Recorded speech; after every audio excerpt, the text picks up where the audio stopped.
We've been out for the day in Saarbrücken and we've decided to stop for a meal before we go home in an Indian restaurant. So it's quite difficult for me to know what food to eat. I'm like, well, what can I have that's not going to like mess up my diet completely?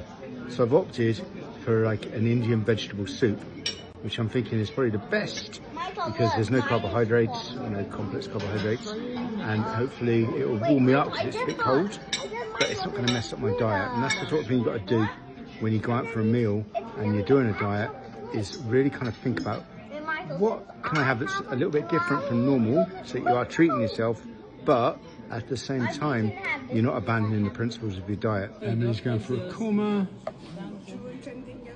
Michael for a butter chicken, Kian also for butter chicken, for Mummy's having tikka masala, in fact.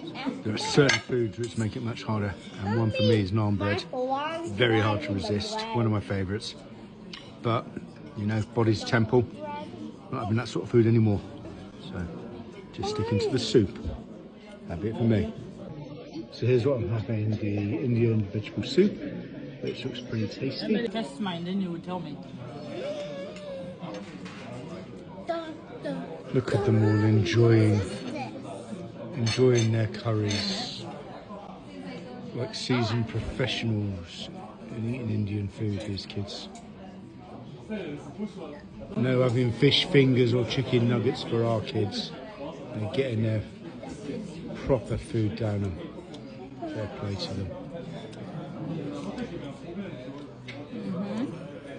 You said yours was spicy. Mine is spicy. So now I've finished my vegetable soup and I'm just sat back watching everyone else eat. This is like my worst nightmare, being in an Indian restaurant not eating. Oh dear. But it's worth it. It's worth it in the long run. No. It's worth it. No. Yes, it is.